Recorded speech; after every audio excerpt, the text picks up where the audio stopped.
नमस्कार दोस्तों। आज हम यूनिस्पेस क्लासेस में बात करेंगे एनपीए यानी कि नॉन परफॉर्मिंग एसेट्स और उसके कुछ डिफॉल्टर्स के बारे में। पहले हम देखते हैं एनपीए एक्चुअली में है क्या। मैं एक छोटा सा एग्जांपल लेकर आपको समझाता हूं। जैसे कि ये मेरा फोन है। इस फोन को मैंने पैसे देके परचेज किए हैं, तो ये मेरा हो जाता है एसेट। वहीं जब ये मार्कर मैं लेता हूं, ये मार्कर इस क्लासरूम का है और मैंने इसको बस यूज करने के लिए लिया है। यूज करने के बाद में इसको यहाँ पे रख दूंगा वापस से, तो ये मेरी हो जाती है लाइबिलिटी। ये है difference between asset and liability.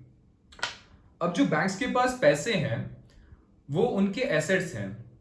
जब वो बैंक्स उन पैसों को एज अ लोन किसी को देती है, तो जिनको दे रही है उनके लिए हो जाती है लाइबिलिटी।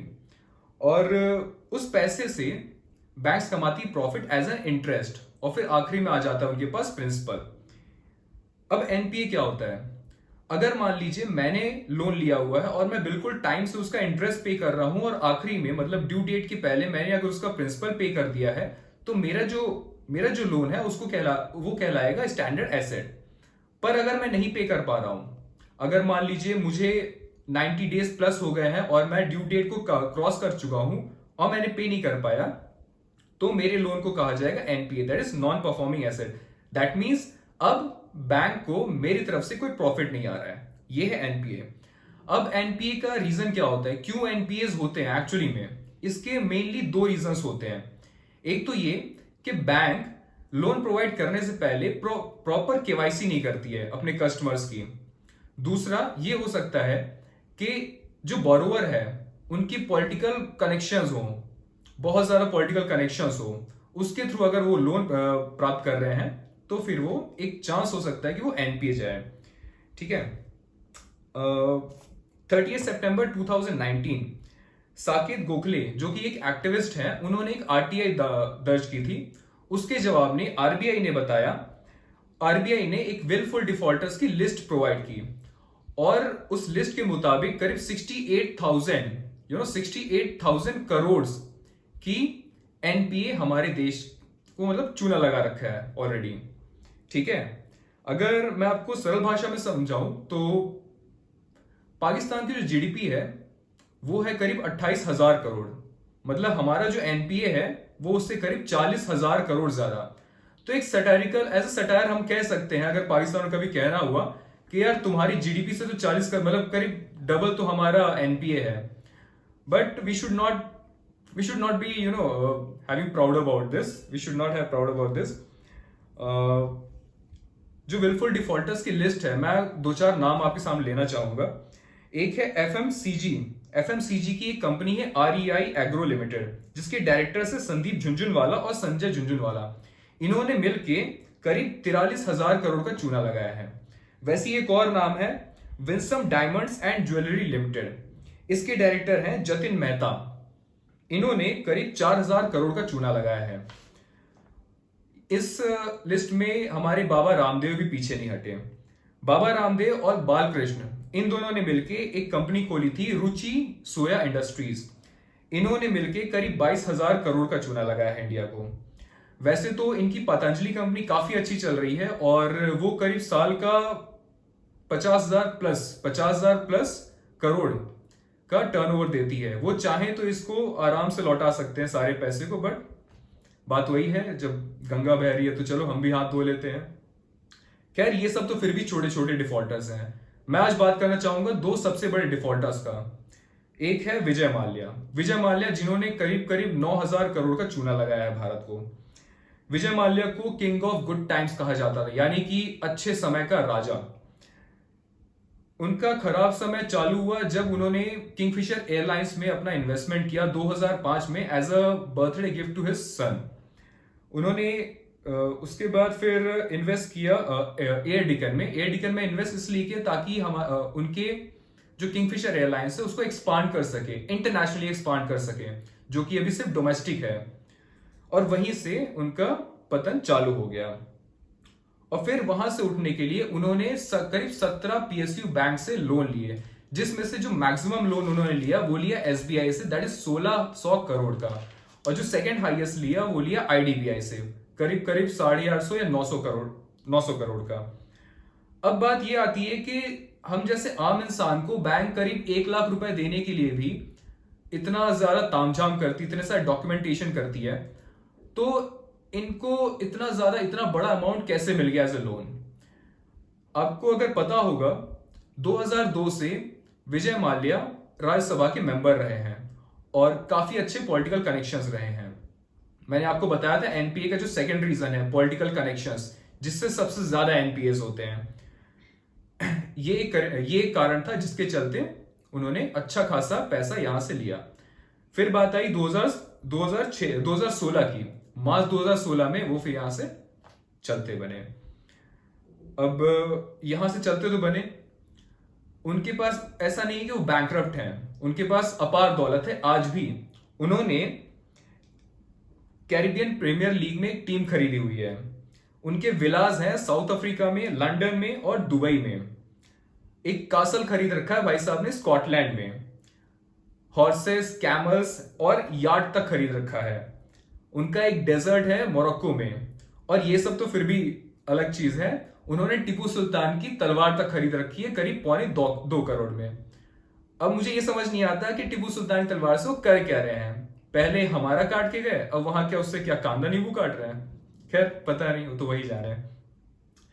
एक बात और है, एक और न्यूज आई थी उसके जाने से पहले, विजय माल्या के जाने से पहले न्यूज ऐसा आया था कि वो जाने से पहले मिले थे हमारे उस टाइम के फाइनेंस मिनिस्टर अरुण जेटली से, ताकि कुछ ऑफर ऑफ सेटलमेंट दे सके। पर अरुण जेटली साहब ने इस बात को बिल्कुल नकार दिया। खैर फाइनली वो चला गया यहां से और आज के डेट में उसके आने का कोई ठिकाना नहीं है। ये तो हुआ विजय माल्या। दूसरा जो शख्स है वो है नीरव मोदी। अब नीरव मोदी कौन है? ये है बहुत बड़ा डायमंड बिजनेसमैन। ये है ओनर ऑफ गीतांजलि। इसने करीब करीब इंडिया से लूटा है करीब करीब 11,000 करोड़ रुपए। ठीक है, अब इसमें प्रॉब्लम क्या है? बीजेपी कांग्रेस को ब्लेम करती है और कांग्रेस बीजेपी को ब्लेम करती है। सीबीआई ने पता लगाया कि आखिर ये इतना पैसा लेकर गया कैसे है। इसने बनवाए थे फेक लेटर ऑफ अंडरस्टैंडिंग। अब लेटर ऑफ अंडरस्टैंडिंग क्या होती है? लेटर ऑफ अंडरस्टैंडिंग एक इंस्ट्रूमेंट है जिसके थ्रू अगर मैं किसी बैंक से, किसी फॉरेन बैंक से लोन लेना चाहूं और मैं इंडियन बैंक के थ्रू एक लेटर ऑफ अंडरस्टैंडिंग उस फॉरेन बैंक को दे दूं, तो उनके पास एक गारंटी हो जाएगी कि अगर ये बंदा हमारा लोन वापस नहीं करेगा तो वो बैंक हमको वो लोन विद इंटरेस्ट वापस करेगा जिसने हमें ये लेटर ऑफ अंडरस्टैंडिंग दी है। अब इन्होंने करीब करीब 8 फेक लेटर ऑफ अंडरस्टैंडिंग बनवाई और फॉरेन बैंक्स के पास गए और उनसे लोन लिया। जब ये लोन लेके भाग गए तब वो फॉरेन बैंक्स, जो कि इंडियन बैंक्स ही थे जिनकी फॉरेन में ब्रांचेस थी, वो आए पीएनबी के पास ये पूछने कि आपने लेटर ऑफ अंडरस्टैंडिंग दिया था, अब हमारे पैसे लौटाइए। पीएनबी ने साफ मना कर दिया कि हमने ऐसा कोई भी लेटर ऑफ अंडरस्टैंडिंग नहीं बनाया है, किसी के लिए नहीं बनाया है। अब देखिए यहां फ्रॉड हो गया। पीएनबी को तब समझ में आया कि उनके साथ हुआ है फ्रॉड। वो गए सीबीआई के पास। जब सीबीआई के पास गए, सीबीआई ने इन्वेस्टिगेशन किया, तब पता चला कि कुछ अंदर के लोग ही थे, कुछ गवर्नमेंट ऑफिशियल्स ही थे जो कि पीएनबी के ऑफिशियल्स थे जिन्होंने ये काम करवाया। 2 लोग को पकड़ा गया, एक का नाम है गोकुलनाथ शेट्टी और दूसरे का नाम है मनोज खरात। इस पूरे मामले में मेहुल चौकसी का नाम भी बहुत उछला। मेहुल चौकसी अंकल है, चाचा है नीरव मोदी के, और इनका भी बहुत बड़ा रोल है इस पूरे स्कैम में। ठीक है, आज की डेट में नीरव मोदी का क्या हाल है? पिछले साल मार्च में वो अरेस्ट हो गया और उसको वॉन्ट्सवर्थ प्रिजन, जो कि साउथ वेस्ट लंदन में स्थित है, वहां पे अभी रखा गया है। इंटरपोल ने उसकी बीवी के खिलाफ एक वर्ल्ड वाइड वारंट जारी किया हुआ है। अभी तक वो मिली नहीं है, देखिए आगे क्या होता है। देखिए दोस्तों, ये सब जो पैसे वो लेकर भागे हैं, ये एक्चुअली में किसके पैसे हैं? ये किसी बैंक के पैसे नहीं है, किसी पर्टिकुलर बैंक के पैसे नहीं है। ये हमारे और आपके पैसे हैं। ये उन टैक्स पेयर्स के पैसे हैं जो कि पूरा दिन रात जी तोड़ के काम करते हैं, अपनी फैमिली के लिए कमाते हैं और ईमानदारी से अपना टैक्स पे करते हैं। और इन्हें देखिए कितने आसानी से, just because of their political connections, ये हमारे पैसे लेके उड़ जाते हैं। और सरकार क्या करती है? कुछ भी नहीं। अब सरकार क्यों कुछ नहीं करती है? क्योंकि सरकार भी इस पे मिली हुई है। अब मान लीजिए माल्या यहां से पैसे लेकर गया, उन्होंने पैसे वापस से गवर्नमेंट को भी दिए as a funding for their elections. मतलब ये पूरा एक साइकिल है जिसमें सिर्फ बलि के बकरे हम बन रहे हैं, हमारे जेब से पैसे निकल रहे हैं और सरकार और माल्या जैसे पावरफुल लोगों के जेब में पैसे जा रहे हैं। अब क्या ऐसे लोग वापस नहीं आ सकते? इनको वापस लेकर नहीं आ जा सकता? इनसे पैसे वापस नहीं ला सकते? बिल्कुल ला सकते हैं। पर क्या सरकार ऐसा करेगी?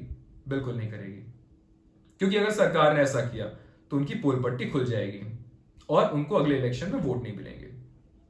तो यही है।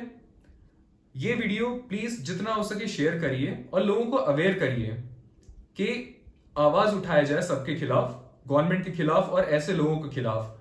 और हम टैक्स पेयर्स जो टैक्स पे करके इतने मजदूरी करके टैक्स पे करते हैं, ईमानदारी से टैक्स पे करते हैं, हमें एटलीस्ट जवाब मिले कि एक्चुअली में हो क्या रहा है। क्या है आज की डेट में? प्रधानमंत्री साहब बोलते हैं कि आप आत्मनिर्भर बनिए।